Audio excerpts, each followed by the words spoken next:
If there was one example, one ancient site on Earth that is evidence of a lost, ancient, advanced civilization, and by advanced, I'm not talking about space lasers here, more sophisticated than what we were taught in school for the known capabilities. Imagine a foundation so massive it makes the Great Pyramid look like a backyard build. In Baalbek, Lebanon, 3 stones weighing nearly 1,000 tons each sit perfectly aligned, known as the Trilithon. So the Trilithon stones, 3 stones, 900 tons apiece, or 800 metric tons. They were lifted and stacked approximately 30 feet off the ground. And when I say stacked, they were perfectly lined up. Rome claims the credit, yet their records say almost nothing. Why the silence? And what changed in 2026 when advanced ground scans revealed hollow chambers beneath these megalithic blocks? What if this was never a temple at all, but a seal placed over something buried deep? The Roman propaganda gap. You can feel it the moment the camera settles on Baalbek. The columns get the postcards, but the real story is lower and heavier. Down at the podium of the Temple of Jupiter, the Trilithon sits like 3 silent giants, each slab so huge your brain tries to resize it just to cope. Romans loved receipts. They carved their names on bridges, aqueducts, arches, milestones, and even routine repairs. So why is their history quiet about the biggest flex on the site? Let's talk scale, because scale is the trap door. Those 3 Trilithon blocks are often estimated at around 750 to 800 tons each. Nearby, in the same ancient quarry, lies the so-called Forgotten Stone, estimated to weigh around 1,650 tons. If you had to move a stone weighing 3 jumbo jets without a single engine, where would you even start? And do you really believe a few wooden rollers could hold 800 tons without snapping like dry spaghetti? Here's the propaganda gap. Rome didn't just build, it performed building. Projects were public announcements. We conquered, we organized, and we engineered. That is why emperors stamped their names on stone like brand logos. Yet with Baalbek's heaviest blocks, the archive goes soft. You get temple phases and imperial presence, but for the Trilithon itself, the loudest thing on record is silence. What if the Romans didn't build this at all, but were the world's first archaeological squatters? It sounds wild until you remember how empires borrow power. You take a sacred place, relabel the gods, stack new monuments on older foundations, and your rule looks eternal. Baalbek, also known as Heliopolis, had religious gravity long before Rome. A 17th century scholar, Abd al-Ghani al-Nabulusi, described giant, heavy stones and a row of 3 massive blocks in the wall, while local stories blamed Solomon's gin. The point is simple. People have been baffled here for centuries. Now, to be fair, Roman engineering was serious. That is why the 1977 study by French architect and archaeologist Jean-Pierre Adam matters. Adam ran the physics, traction, friction, rollers, earthen ramps, and labor math that makes the word workforce feel literal. His argument is not, aliens did it. It's humans can do shocking things with clever machines, especially controlled pulling systems like capstans. And notice the pattern everywhere else in the Roman world. When an aqueduct crossed a valley, someone signed it. When a road was resurfaced, someone dated it. Even the boring stuff got carved into stone because Rome understood publicity. At Baalbek, that publicity suddenly stops right where the weights explode. Adam's calculations suggest that moving hundreds of tons is hard but believable with ramps and capstans, while the Trilithon's 800-ton class is where everything gets touchy, slow, and risky for any crew. But here's the tension that keeps Baalbek's mystery alive. Adam treats the Trilithon as the heavyweight problem because at roughly 800,000 kilograms per block, everything becomes a coordination nightmare: space, anchoring, materials, time, and risk. If a job is politically risky, technically extreme, and still half experimental, you don't carve "we did this" until you're sure it won't embarrass you. So ask yourself this: why would a civilization that bragged about everything suddenly go quiet about its biggest achievement? And if Rome truly had it under control, why is the even bigger stone still sitting in the quarry like a project that got canceled mid-sentence? And that brings us to the next crack in the official narrative. If the Romans didn't move the impossible stones, then who cut them, dressed them, and left them waiting in the quarry like spare parts for something we no longer understand? The inhuman scale of the quarry. And this is where the story stops being maybe Rome was quiet and becomes someone planned a build that doesn't fit human scale. Because up the slope from the temple, the quarry is not a side note. It is the crime scene. Here's an answer to the question we ended on. The quarry still holds a monster.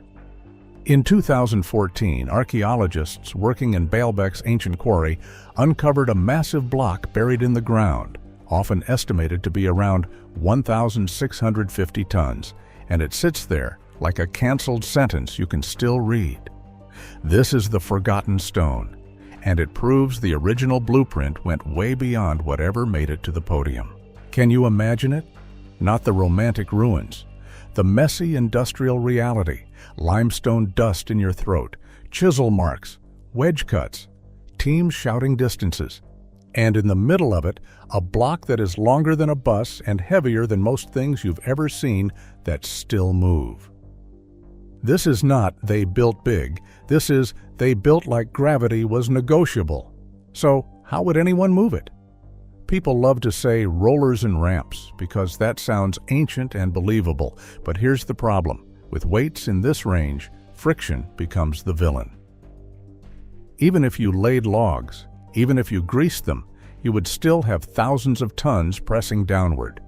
Heat builds, wood strains, ropes stretch, anchors rip loose. The whole operation turns into a slow-motion disaster where one mistake doesn't just injure someone, it wipes out a crew. And then there's the manpower math.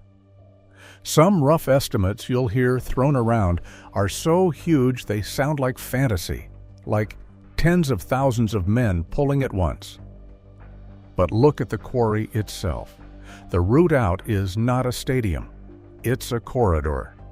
Even if you could recruit a human ocean, how many bodies can actually fit on the lines, on the sides, on the capstans, without tripping over each other? If the path only allows a few hundred workers to operate well, what does that say about the "just add more men" explanation? Can you imagine the moment this project went wrong? Not a little wrong, big wrong. Like a crack forming where a crack should never form. Like a rope snapping and the sound echoing off the stone walls. What kind of catastrophe makes skilled workers walk away from a block this far along, mid-cut, and never come back to finish the job? Because abandonment is a message. Would you go to work there if you heard skilled workers abandoned a project even if it was worth millions? A block like this was not cut as a hobby. It was cut because someone wanted it used. And when something that big gets left behind, it usually means one of two things.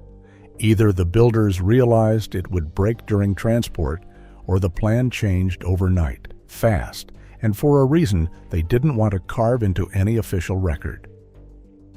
And what if the quarry isn't showing us a failed attempt, but a limit? A line the builders reached was where their own method stopped working, and they could not safely unseal the next step. And that is where we're going next. The stones are impressive, yes, but the real pivot is not in the quarry. It's under the platform itself. Because what the 2026 scans reportedly revealed beneath those 1,000-ton blocks reframes Baalbek from impossible construction into something much stranger, a structure designed to close something off.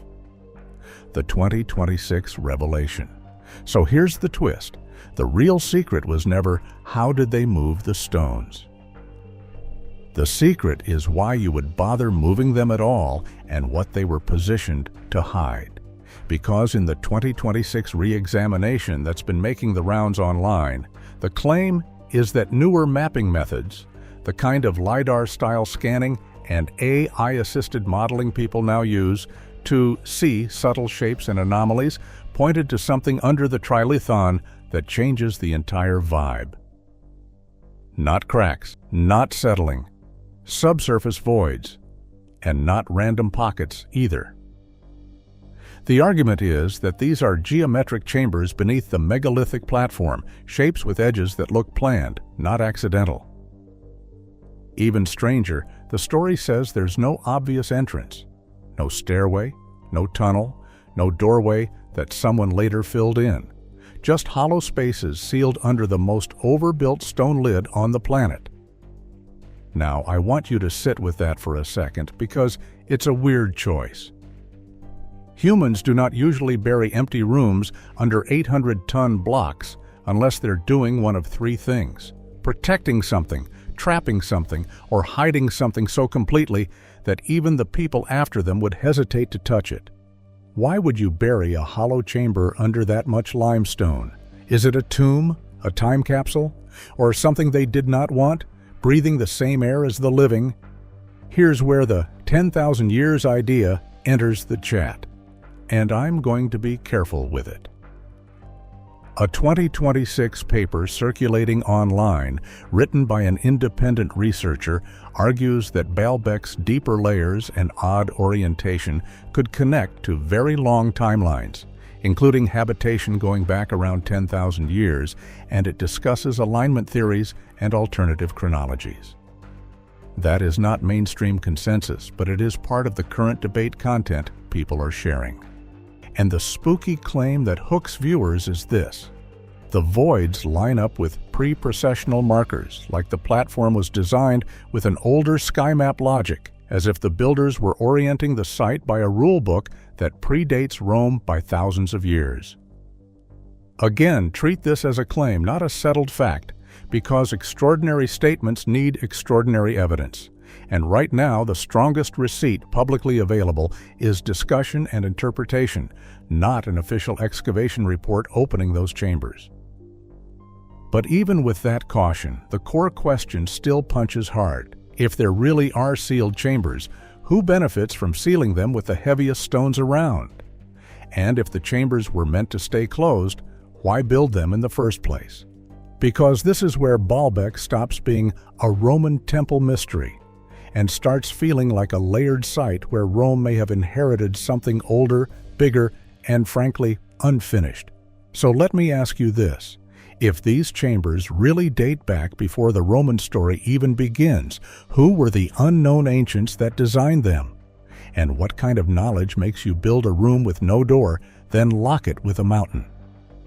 That's where we're going next, because this isn't about Rome anymore. It's about the builders before the builders, the pre-Roman proof. And if those chambers really push the story back before Rome, then we need proof that doesn't rely on vibes, legends, or a dramatic thumbnail. We need fingerprints, and Baalbek has them. Here's the first one: the dirt under Rome. In Baalbek's Great Court, archaeologists excavating beneath Roman paving reported finds that don't belong to the Roman timeline at all, including a fragment of Persian period pottery dated to roughly the 6th to 4th centuries BC. That means people were active here, leaving material traces, centuries before the official Roman makeover. Now zoom back out to the stones, because this is where the plot gets quietly savage. The Romans had a signature habit when they lifted big blocks. They used Lewis holes, cutouts designed for a metal lifting device. You can spot these on plenty of Roman work across the empire, including at Baalbek on smaller architectural blocks where lifting made sense. But the Trilithon blocks? The mega foundation pieces everyone argues about? Multiple researchers point out something uncomfortable. On the upper faces of the Trilithon, you don't see the classic Lewis holes you'd expect if Roman cranes were the plan. Instead, reports describe different cuttings, like square peg holes, the kind you also see on unfinished stones in the Quarry. If Rome built the greatest podium ever, Why does the lifting language change the moment the stones become truly impossible? Why do the Roman layers above look like normal Roman construction, while the base looks like it belongs to a different rulebook? This is the pre-Roman proof hiding in plain sight. The higher Roman blocks are smaller, more repeatable, more like what we see across the empire. The Trilithon feels like a foundation designed first and decorated later, like someone inherited a locked vault and decided to build a mansion on top of it. And that leads to the next question. If the Romans found this platform already waiting for them, why did they build one of the heaviest temple complexes in the Roman world on top of it? Because maybe the temple wasn't the point. Maybe it was the cover, the eternal seal. And that's when the whole Baalbek mystery flips. The Temple of Jupiter was not just a place for prayer. It behaves like a lid, not a metaphorical one, a literal lid, stacked on top of a platform that already looked engineered to outlive human error. The secret isn't the transport. The secret is the seal. If those 2026 subsurface voids are real, then the Trilithon is not the base of a temple. It's the capstone of a containment job. That turns every Roman column above it into something like set dressing. Beautiful, yes, but also convenient. Now look at the stonework itself. The Trilithon blocks are famous for joints that appear insanely precise, almost too clean for the scale we're talking about. And precision at that level does something unexpected in an earthquake zone. It doesn't just show skill. It can act like controlled slack, letting huge stones settle and microshift without the whole structure tearing itself apart. That's the seismic dampening idea, not rubber and springs, but mass, fit, and intentional tolerance, like a stone puzzle that refuses to pop open. So what are we standing on exactly? Baalbek starts looking like an architectural palimpsest, a layered rewrite of a site that kept failing, then getting repurposed. One culture lays down the impossible foundation. Another culture, Rome, arrives later and builds a world-famous brand on top of it, because nothing says divine authority like owning the biggest platform in town. Now, can you imagine this? What if the gods the Romans worshipped here were just the previous tenants of the site? Does that make the Romans geniuses or lucky heirs? And the darker question, are we standing on a temple or on a prison with good marketing? Because once the scans keep improving, the big question stops being, who built Baalbek? And becomes, what happens when we finally find a way into those voids? The modern warning. And that's the part nobody knows how to say out loud, because once you ask, what happens if we get inside, you're no longer talking about ancient tourism. You're talking about responsibility. Here's the answer. Our modern tech is finally catching up to whatever mind designed this platform, but we might not be emotionally ready for what we've uncovered. The past used to hide behind dust and broken columns. Now it hides behind data. In the last few years, teams and institutions have been focused on documenting Baalbek properly, conserving what's already exposed, and building a clearer timeline for how the sanctuary and the city developed over thousands of years. The German Archaeological Institute has been involved in research and documentation work at Baalbek for decades, and there's even a museum installed inside parts of the sanctuary substructures, which is a polite way of saying the place has layers upon layers beneath layers. That matters because it shows something simple. The serious experts working here are not hunting monsters. They're trying to keep the site standing while history gets written accurately. But online, the conversation has shifted. That 2026 style scan narrative, the subsurface voids idea, is a perfect storm for the modern internet. Big stones, hidden chambers, AI tools, and a mystery you can argue about in a group chat without needing a PhD. And I get why people latch on to it.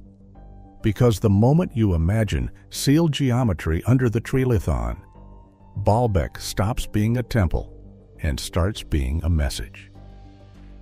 Think about what we've built so far in this story. A platform made to carry a ridiculous weight. Stones fit so tightly they look like they were meant to behave during earthquakes instead of fighting them. A quarry with blocks left mid-cut like an interrupted sentence. Pre-Roman traces that hint at the site had a life before Rome made it famous. Even if you strip away the dramatic language, the pattern stays. This was designed for something long-term, something that does not care about a human lifespan. So maybe the inhuman purpose is not sci-fi. Maybe it's structural. Maybe it's political. Maybe it's a ritual. But it's definitely not casual. And if that's true, then Rome starts looking less like the creator and more like the caretaker. What if the Romans were the guards of a secret they didn't even understand? They arrive, see an impossible foundation already sitting there, and do what empires always do. They claim it, they brand it, they built a world-class temple on top so nobody questions the base. Now here comes the modern warning, the part that should make your stomach go a little quiet.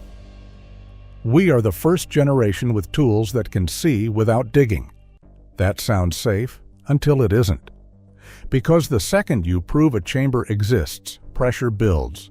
Sponsors want headlines, content creators want access, tourists want the door, and archaeology does not move at algorithm speed. So let me ask you, do you think we should try to open those 2026 subsurface chambers if we ever confirm them?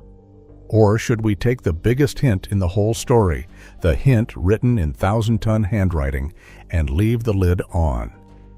Because if Baalbek really is a seal, then the most dangerous thing we can do is treat it like a toy box. And maybe that's the real reason Baalbek still feels alive in your head after the video ends. Because the lid is lifting, not in stone, but in awareness. This place is where human history collides with something older, and yes, it makes the Romans look less like creators and more like cleanup crews. So what do you think is inside those 2026 voids, and should we ever open them? Drop your theory, hit like, and subscribe for more interesting topics.